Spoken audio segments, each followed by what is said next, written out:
I never got an invitation to my brother's wedding. When I asked, my mother just smirked, "Sorry, dear, this event is only for the closest people." So, I packed my bags and went on a trip instead. Days later, the wedding was cancelled, crushed under a mountain of debt.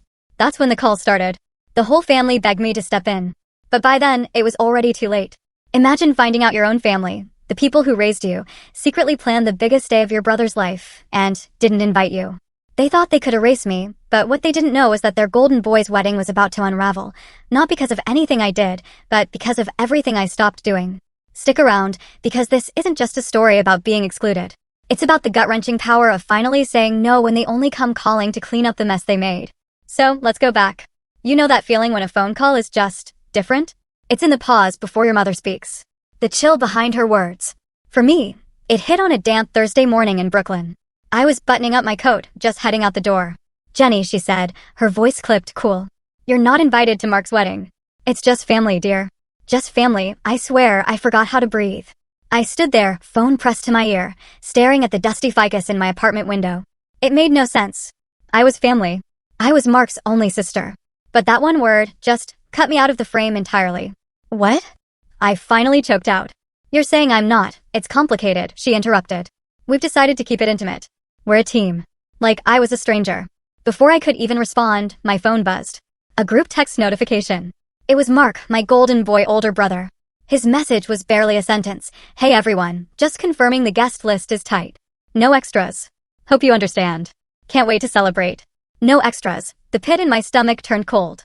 My name wasn't even in that message. Not a single direct word. Just a public decree that I didn't belong. And just like that, my world shrank. My mother's voice faded. The walls of my tiny apartment pressed in. I sank onto the edge of my bed, the faded quilt creaking, and stared at that text. They weren't even ashamed. No fight, no apology, just quiet dismissal. And the worst part? I almost expected it. See, I'd always been the quiet one. The afterthought. Mark got the cheers, the toasts, the spotlight. I got side eyes and silence. When he won awards, we had celebratory dinners. When I got promoted last year, my mom forgot to call. And now? Now I was erased from the biggest day of his life. They were planning a wedding without me. A celebration in that big colonial house in New Jersey, fairy lights on the porch, wine flowing like water. I could almost hear the clinking glasses, the soft jazz. Every cousin, every neighbor, even the dog would be there. Just not me. I sat there until my coffee went cold. My heart pounded louder than any subway roar. It wasn't about the wedding. Not really. It was about a lifetime of being put second. No, last. So I did what any rational woman might do when her family casually cuts her out of their lives. I got mad. I got quiet. And I started planning. Not revenge. Not yet. Just distance. Have you ever been told you don't belong by the people who raised you? Because what I did next, that was the first step in finally choosing me. That night, I didn't cry. I didn't scream into a pillow or call anyone for sympathy. I didn't even reread the group text. I just sat on my couch, the overhead light off, watching headlights flicker past my window like ghosts of lives I'd never lived. And then, sometime around 3 a.m., I opened my laptop. Google, last-minute flights from NYC. I didn't even know where I was going. I just knew I needed to leave. Not forever. Not dramatically. Just for now. Just long enough to remember what it felt like to be me, outside the shadows of a family who never quite saw me. Portland. The word popped out like a whisper. Misty, green, unpredictable. Somewhere so unlike my life in Brooklyn, with its sirens and cigarette-slick sidewalks and family memories clinging to every corner. I'd never been to the Pacific Northwest, but something about it felt far enough. I booked a flight for noon. When the sun finally rose, its pale light spilled across my half-packed suitcase. I threw in jeans, hiking boots, a few sweaters, and the scarf Lucille had given me 2 Christmases ago. Lucille, the only person in my family who ever saw me fully, who passed away 2 years earlier. She would have told me to go. She would have made me pancakes and said, "Jenny, honey, sometimes the best revenge is becoming impossible to ignore." The cab ride to the airport was silent. At JFK, crowds buzzed around me, clutching passports and Starbucks, boarding passes and goodbye hugs. I had no one waving goodbye. No one even knew I was leaving. And I didn't tell them. Part of me just wanted to disappear quietly, the same way they had erased me. 6 hours later, I stepped out into the drizzly Portland air. And I felt something unexpected, relief. The city didn't know me. The trees didn't hold grudges. Strangers didn't look at me with that tight-lipped sympathy I'd grown to hate. Here I was, no one's disappointment, no one's difficult daughter. Just Jenny. I checked into a tiny inn outside the city. A converted craftsman tucked behind a bookstore and a cafe that smelled like cinnamon and stories.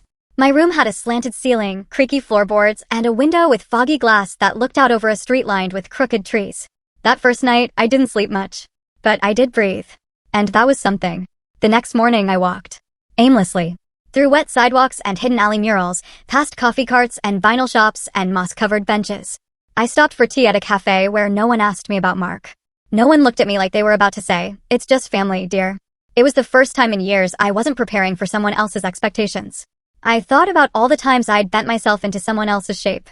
Helping with Mark's college essays because he's better with numbers.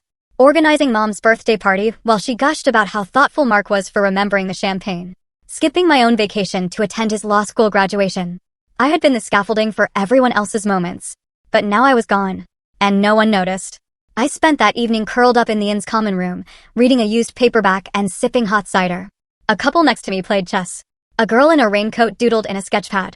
I was invisible, but in the best possible way. Free. I didn't check my phone. Not once. Whatever crisis they were spiraling into back home could wait. Let them wonder where I was. Let them feel, for once, the emptiness I'd carried in every family photo where I was cut out by comments like, "Smile bigger, Jenny," or, "Let Mark stand in the middle." Maybe I wasn't in the middle anymore. But maybe that was exactly where I belonged. Not center stage. Just out of frame. Making space for something new. Something that, this time, would be mine. By the third day of my trip, I started checking the family group chat again. Not because I missed them, not because I wanted to be included. But because sometimes, when you've been shut out, there's a quiet kind of power in watching them squirm from the outside. The chat was called Home Base, a name I'd created years ago when I still believed we were one. It had been mostly dormant, but now it buzzed with bubbly emojis and photo uploads. Mark posted a selfie with his fiancée, Serena, holding up champagne at my parents' house. "Final venue deposit is in," he wrote. "Big day coming soon." Replies flew fast. Mom sent a flurry of hearts. Dad dropped a thumbs up, then an awkward joke about walking Serena down the aisle if Mark got cold feet. Serena chimed in with a countdown sticker and a boomerang of herself spinning in her white rehearsal dress. But underneath all the glitter and gifts, there was a nervous rhythm I hadn't seen before. Mom's messages were off. Not in tone, but in frequency. She was posting too often. Double texting. Replying to her own messages with anxious corrections. One post stuck out, a blurry photo of a kitchen table covered in receipts, notebooks, and what looked like a calculator. "Budget night, almost there," she wrote. No one responded. I leaned back in the bed at my little Portland inn, my tea cooling beside me. Something was definitely off. The next day, there was another post, this time from Dad. A picture of Mark laughing on the patio with Serena, both holding red wine. The caption read, "Let the good times roll." But it was the background that caught my eye. Behind them, through the open patio door, was a whiteboard propped on a chair. Zooming in, I could barely make out scribbles, numbers, crossed-out figures, and the word deadline. My fingers hovered over the keyboard. I could have replied. Could have asked what deadline they were worried about. But I didn't. I just watched. Mark sent another message 2 hours later. This one with a selfie in a tuxedo. "Fit check. What do you think, fam?" Only Serena and a cousin replied. Mom didn't say a word. That's when I knew things were unraveling back home. And I wasn't there to hold the threads together this time. I went for a walk to clear my head, letting the Portland drizzle soak into my sleeves. There was something about the mist that felt like memory, soft, clinging, hard to shake. I wandered into a bookstore and lost myself in the poetry section, flipping through lines about abandonment, forgiveness, and names written in sand. I don't know why, but that night I dreamed of the house I grew up in. I saw the kitchen, the old tile I once scrubbed while Mom barked about streaks. I saw Dad's creased forehead behind his reading glasses, his pen tapping against overdue bills. I saw Mark at age 10 getting praised for fixing the remote while I stood off to the side, holding the batteries he'd forgotten. In the dream, they all looked at me, and then turned away. When I woke up, my phone had a new notification. Not a message. It was a photo. A group shot from my parents' living room. Mark, Serena, Mom, Dad, and a few cousins, all toasting something with cheap champagne. The caption read, "To the big day. 3 weeks to go." But everyone looked tense. Their smiles didn't reach their eyes. Serena was turned slightly away from Mark. Mom was holding her glass too tightly. Dad's jaw was clenched like he'd just heard bad news, but was pretending he hadn't. I zoomed in again. On the wall behind them was a calendar. The date Friday was circled in red. And underneath it, in my mother's precise cursive, loan due. I stared at that word for a long time. I didn't know what it meant yet. But I had a feeling my absence wasn't just inconvenient anymore. It was becoming a problem. And if they were counting on me to come fix it, they were in for a very, very long wait. Portland's air had a way of crawling under your skin. By the 5th day, I'd walked so many forested trails I'd stopped counting steps. My boots were caked in mud. My cheeks stung from wind. But my chest, it felt lighter. Like every breath peeled away one more layer of bitterness. I found myself on a coastal trail that curved along a cliffside. Moss-covered rocks, gulls circling above, waves crashing far below like some ancient, private language. I wasn't thinking about the wedding, or the texts I hadn't answered, or the silence from my mother. I was just walking. That's when I heard her laugh. It was sharp and free, echoing off the rocks like a song that didn't care who heard it. I turned to see a woman, maybe my age, kneeling on a patch of damp grass, photographing a patch of wildflowers poking through the moss. She had curly dark hair tucked into a mustard beanie and wore mismatched gloves. She noticed me watching and grinned. "They bloom late this year," she said, standing. I always forget how stubborn life can be. I gave a polite smile, ready to walk on, but she tilted her head. "You're not from here, are you?" I hesitated. "Brooklyn." She pointed at my scuffed boots. "Thought so. You've got the look of someone trying to outwalk something." I couldn't help it. I laughed. "Is it that obvious?" She shrugged. "Only to someone who's done the same." That was how I met Clara. Clara, the florist/part-time poet who spoke like she'd read your heart before you opened your mouth. She asked no questions I didn't want to answer. Didn't pry into the pain behind my quiet. She just walked with me for a while, pointing out tide pools and explaining the names of local birds. At the trail's end, she paused. "There's a dinner party tonight. Not fancy. Just a few of us misfits who cook too much and talk too loud. You should come." I blinked. "Me? Yeah. Bring wine if you want. Or nothing. Just yourself is good." I hadn't been invited to anything in. I didn't even know how long. For a moment, I almost said no. The voice in my head, my mother's voice, whispered, "Don't impose. You'll make it awkward. You don't fit in." But another voice, mine, whispered louder. "Say yes. Just this once." Clara scribbled her address on a napkin and handed it to me like a secret. That night, I stood outside her house, a faded blue bungalow with a crooked mailbox and wind chimes that sang like glass laughter. I almost left. Then the door opened and Clara waved me in like we were old friends. Inside, the house glowed. Mismatched chairs. Pots of pasta steaming. People shouting over music, laughing with their mouths full. No judgment. No calculation. No one asking if I RSVP'd or whether I brought the right gift. Just life, raw and loud and real. Clara introduced me as Jenny from the East Coast, who walks like she's unraveling and somehow still standing. I should have been embarrassed. Instead, I laughed until my ribs hurt. Someone handed me a plate.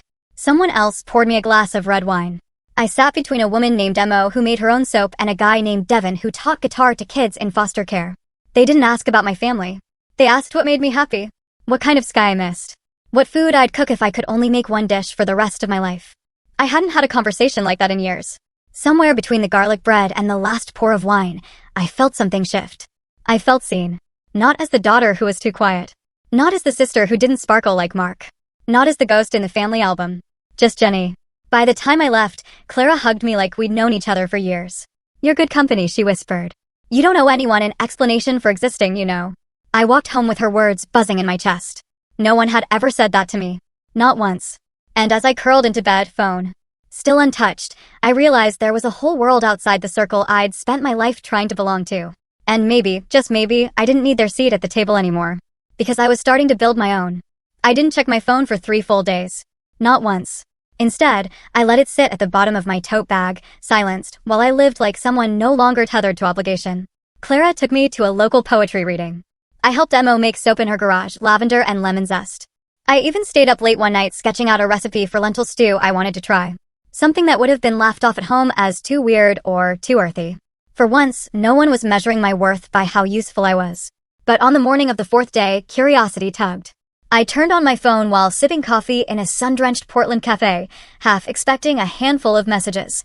Instead, it was a deluge. 18 missed calls. 9 voicemails. Dozens of texts. From my mother, my father, even Mark. The tone was scrambled, like no one had agreed on how to talk to me. From Mom, "Jenny, dear, just checking in. Hope you're safe." 3 hours later, "I know you're busy, but we really need to talk. Please answer." Then, "Jenny, this isn't funny. We need your help." Mark's message was less subtle. "Can you be an adult for once and call us back? This is serious." And then the one that made my stomach clench. "The venue needs the final payment by Friday or they cancel. If you won't help for us, at least think about how this affects Serena." Serena. the perfect bride-to-be. The new favorite. I could picture her crying in the guest room, Mom rubbing her back, Dad sighing dramatically about how unreliable Jenny always was. The guilt was there, of course. It had been planted deep years ago, like a seed. But something else rose stronger. A strange, almost thrilling calm. Because I hadn't done anything. Nothing cruel. Nothing loud. I hadn't stormed out or made a scene or gone on Facebook to air family drama. I had simply disappeared. And in my absence, everything was falling apart. That night, I listened to the voicemails. Not all of them, just enough to catch the pattern. Mom's voice went from sweet to sharp in seconds. Jenny, we're just trying to figure things out. It's not fair for you to disappear like this. We've always supported you. When you were figuring things out after college, when you changed jobs. Remember? It's one signature. You have the best credit in the family. The bank already flagged the application without you. So, that was it. That's what this was all about. They needed me to co-sign. That invisible, unspoken contract that comes with being the reliable one. The one who never asks for help. The one who's expected to save the day, even when she wasn't invited to it. The final voicemail was from Dad. His voice low and edged with frustration. I know you're upset about the wedding stuff, but this is your family, Jenny. We need you. Mark needs you. You're the only one with a clean credit line. We'll make it up to you. But right now, we need that signature. I stared out the cafe window for a long time after that. The rain had started again, tapping softly against the glass. I imagined my mother at the dining room table, calculator in hand, muttering about how ungrateful I was. My father pacing, muttering, we'll figure it out, while doing nothing. Mark scrolling through groomsmen gifts, assuming it would all somehow fall into place. They'd all been counting on my silence. On the part of me that still wanted to be needed. But here's the thing they forgot. Need only works if the door swings both ways. If you're never invited, you're not obligated. If they erase you, they can't expect you to write them back into the picture. I sipped my coffee slowly. And deleted every voicemail, one by one. I didn't answer the texts. I didn't return the calls. Instead, I opened my notebook and started writing down a list of places in Oregon I hadn't seen yet. Because while they were scrambling to make numbers add up, I was finally subtracting myself from the equation. And let me tell you, that kind of math felt like freedom. They didn't stop calling. If anything, their desperation multiplied. Each morning, my phone lit up before sunrise. Voicemails from Mom, filled with false calm. Messages from Dad that began with Jenny, listen, and always ended with thinly veiled frustration. Even Mark, who used to ignore my birthday most years, was suddenly the most attentive sibling on earth, dropping texts like breadcrumbs, trying to lure me back. I know we've had our issues, but this wedding is important. We're family. That still matters, right? It's just one signature. You're overreacting. But here's the thing about silence. Once you step into it fully, it becomes its own kind of armor. I didn't reply. Not once. And from what I gathered through the not-so-private family group chat, still going, still buzzing with forced cheer, things were beginning to unravel. Serena posted less. The countdown stickers disappeared. Mom's messages grew more clipped. And then came the real sign something had shifted. A photo of Dad sitting at the dining room table surrounded by bills, his reading glasses halfway down his nose, looking 10 years older than usual. Making it work, 1 penny at a time, Mom captioned it. But the joke didn't land. No likes, no replies, not even a pity emoji. Clara noticed I'd been quieter than usual and asked if I was okay. We were sitting outside a food truck that served smoked jackfruit tacos and fennel slaw.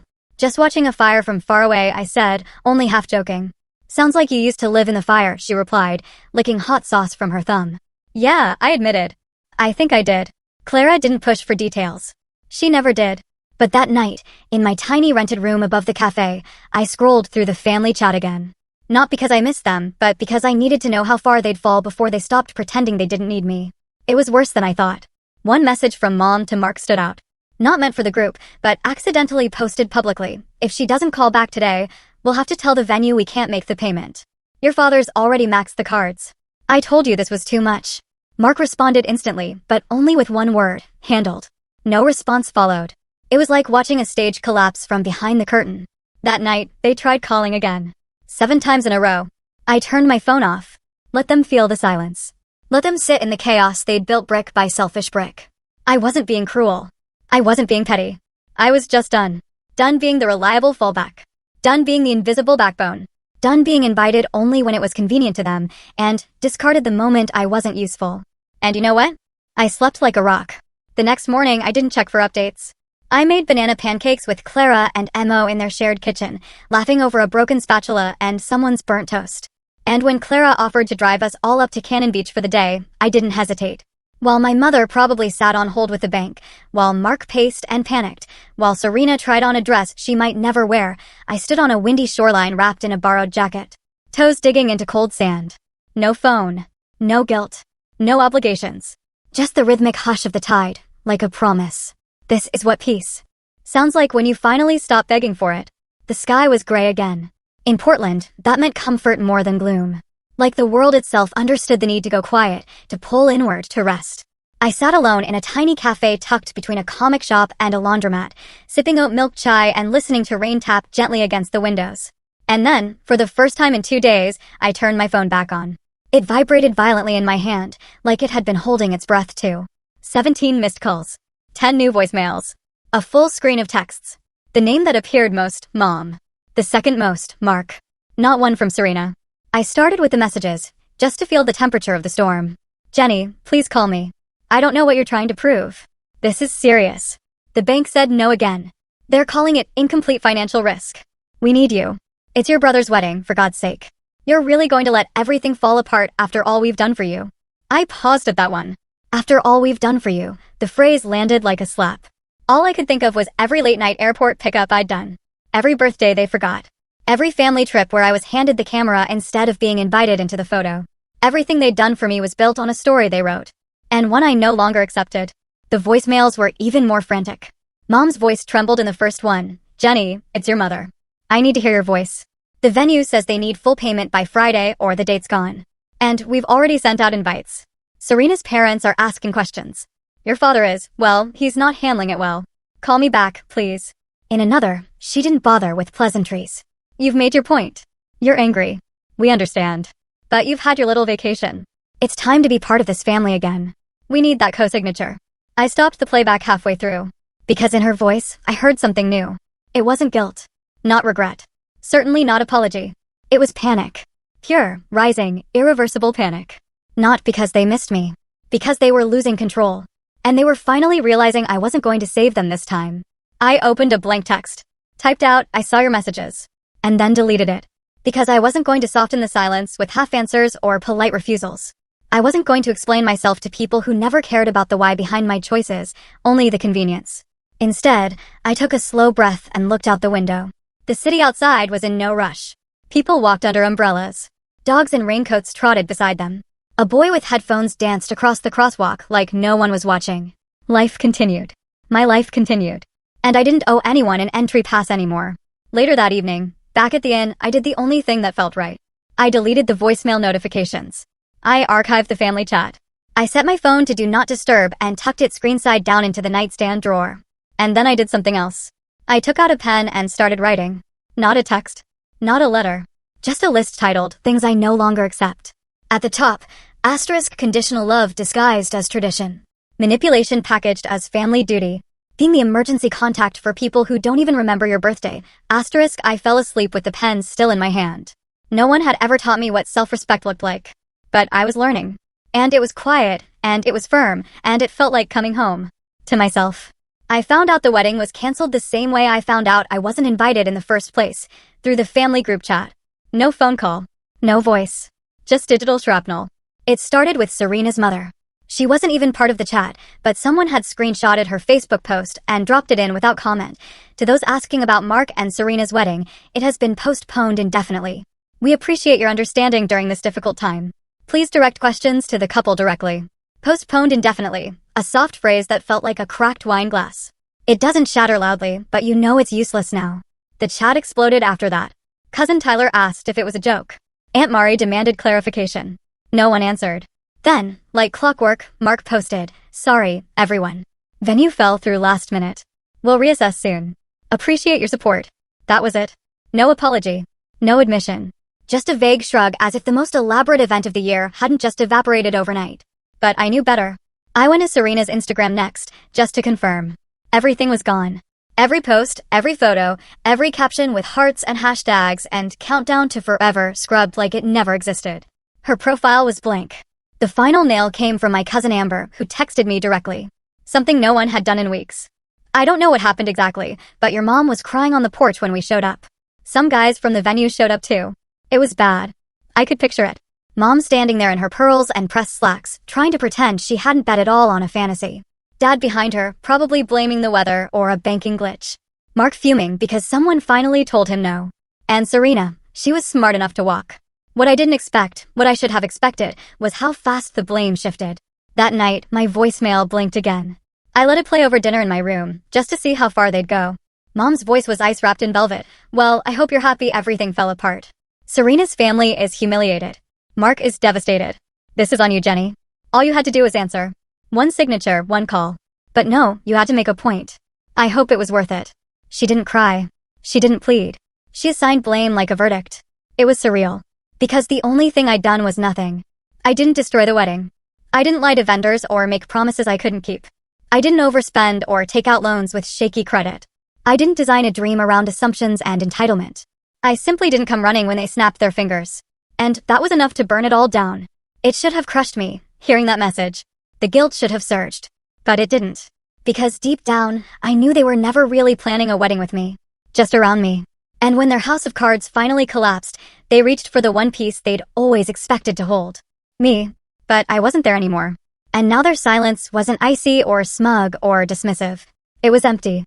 I stepped out onto the tiny balcony of my room, wrapped in a blanket, letting the rain kiss my skin. Below, the street hummed softly. Cars passing, someone laughing, a dog barking once. Real life. Unstaged. Honest. I didn't feel victorious. I didn't feel cruel. I just felt done. Done trying to earn a seat at a table that was never set for me. They had chosen to exclude me, and I had chosen to stay gone. And now the silence was mine. And I wasn't giving it back. The voicemail came at 2:13 a.m. I didn't see it until the next morning. Sunlight slanting through the curtains in ribbons of pale gold. My body wrapped in soft linen sheets. My head still buzzing with laughter from the night before. It had been spontaneous. Another one of Clara's impulsive gatherings. Let's not let the rain win dinner that turned into an impromptu. Rooftop jam session. Emo had brought candles. Devin brought a guitar. I brought a pie I'd half burned, but no one complained. It was joy. Plain, imperfect joy. The kind of night my family would have mocked for being messy or bohemian. The kind of night I'd never had with them. So, when I saw the new voicemail notification, my mother's name in bold, I hesitated for a full minute, thumb hovering above the play button. Not out of fear, but because I didn't need to listen. I knew what it would say. Something trembling and distant. Something laced with guilt, but not remorse. Something meant to twist my silence into cruelty, my absence into betrayal. Still, I pressed play. Jenny. My mother's voice was soft, worn out. I don't know if you'll even listen to this. I guess I just wanted you to know that we're home now. The wedding's off. Serena moved her things out last night. Mark hasn't spoken to us all day. A pause. I could hear her breathing. The shuffle of fabric in the background, like she'd turned away from the phone mid-thought. Your father's pretending he's fine. You know how he is. And Mark, he's blaming everyone, but mostly you. And I guess so am I. Even though I know it's not fair. I know we didn't handle things right. Another pause. Longer this time. It's hard, Jenny. Watching everything fall apart and not knowing how to fix it. I keep thinking if you were here, maybe things would have gone differently. I waited for the apology that never came. If you get this, just know we're thinking of you. I don't expect you to call. I'm not even sure you should. Beat. But that's it, I guess. Click. No, I'm sorry. No ownership. No truth. Just a strange, sagging sadness, like a balloon let go too late, too tired to rise. I didn't cry. Instead, I looked around the room. My sketch pad was still open on the nightstand, a half-finished drawing of a pine tree on the coast. My mug from the night before sat half-empty, lipstick smudged at the rim. My boots were by the door, caked in trail dust and rain. This was my life now. Not a detour. Not an escape. A beginning. That afternoon, Clara texted, "Weather's decent. We're doing a fire pit at the cliffs. Bring something warm and someone weird." I smiled. Texted back, "On my way." And I brought cupcakes from the cafe downstairs. Nothing fancy. Just soft, sweet, and a little messy, like all the best things are. We sat under a sky full of soft clouds and crackling flames. Devin played something slow on his guitar. Emma recited a love poem she wrote about her cat. Someone brought a Polaroid and kept taking blurry, badly lit photos. None of us minded. At one point, Clara turned to me, wine in one hand, marshmallow in the other. "Hey, Jenny," she said. "Yeah." She grinned. "We're really glad you showed up." The words hit me harder than any voicemail ever could. Because they weren't trying to fix me or guilt me or pull something from me. They were just glad I was here. That night, after everyone left, I walked home alone under the misty stars. And for the first time in a very long time, I felt full. Not with duty. Not with pain. But with choice. My mother's voicemail faded from my thoughts like fog on the tide. I didn't need to carry it because I wasn't theirs to lean on anymore. I was my own. A week passed. No new messages. No last-minute apologies. No sudden family breakthroughs. Just quiet. At first, I expected it to feel hollow. But instead, it felt earned. Like the kind of silence that comes after the storm. Not fearful. Not tense. Just still. Safe. I stayed in Portland longer than I'd planned. Long enough for the barista at the corner cafe to learn my name. Long enough for Clara to steal my jacket more than once. Long enough to stop counting the days since the wedding imploded. The ache of exclusion had softened into something else. Something cleaner. A scar, not a wound. One morning, I woke to a message from the airline about an used flight credit. Brooklyn.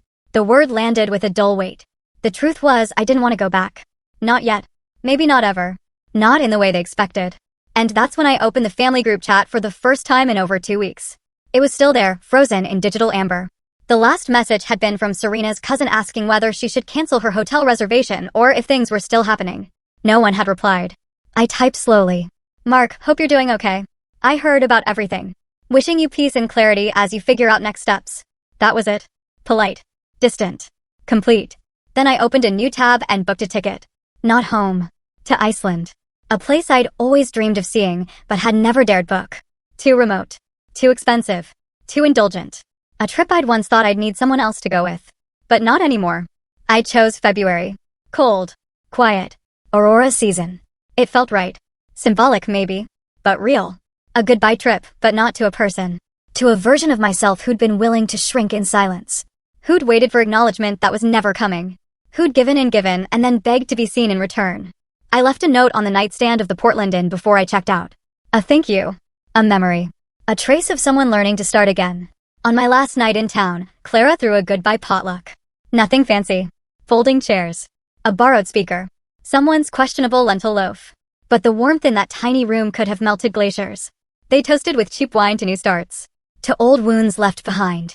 Clara hugged me extra tight at the door. You know, she said.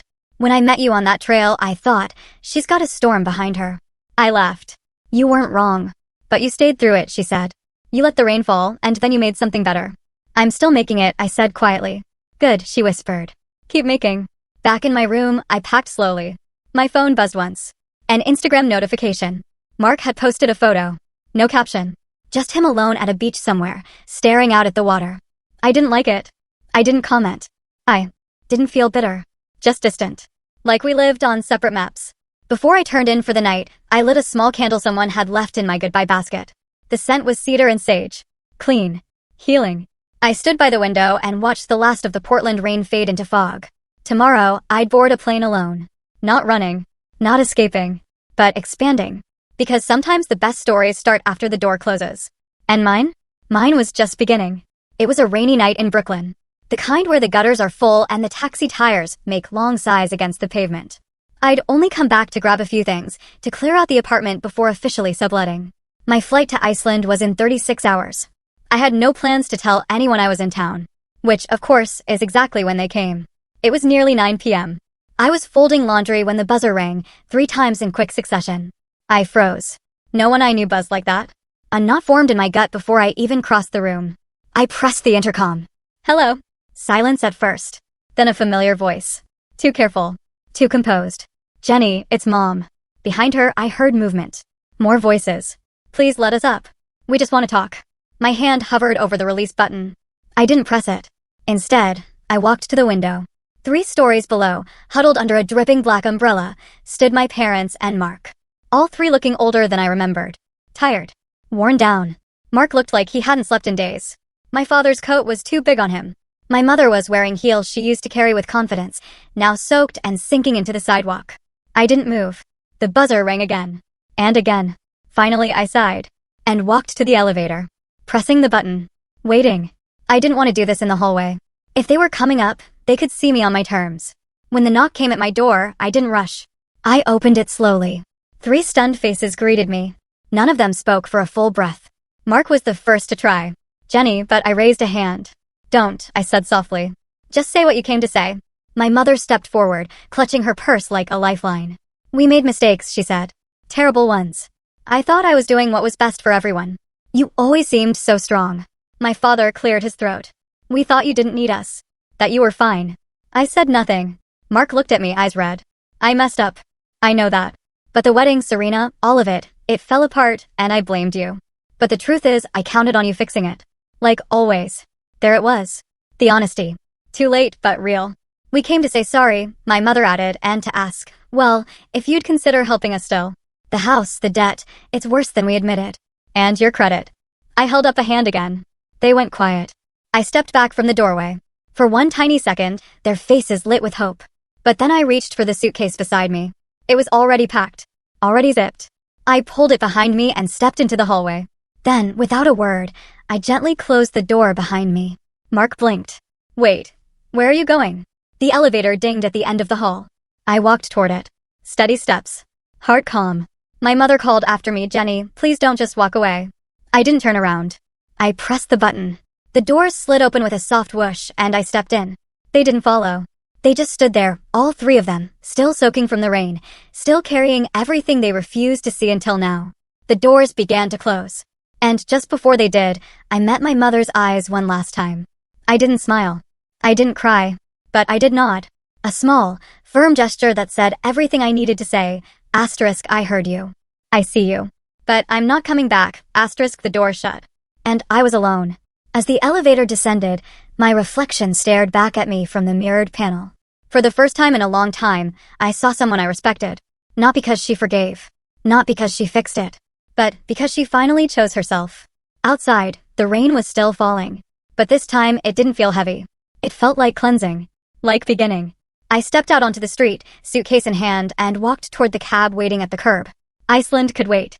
Tonight, I just needed the wind on my face, the hum of the city, the echo of a door I didn't have to open again. And maybe tomorrow, a new chapter. One I'd write in my own ink. On pages no one else could tear out. Because this time, the story was mine.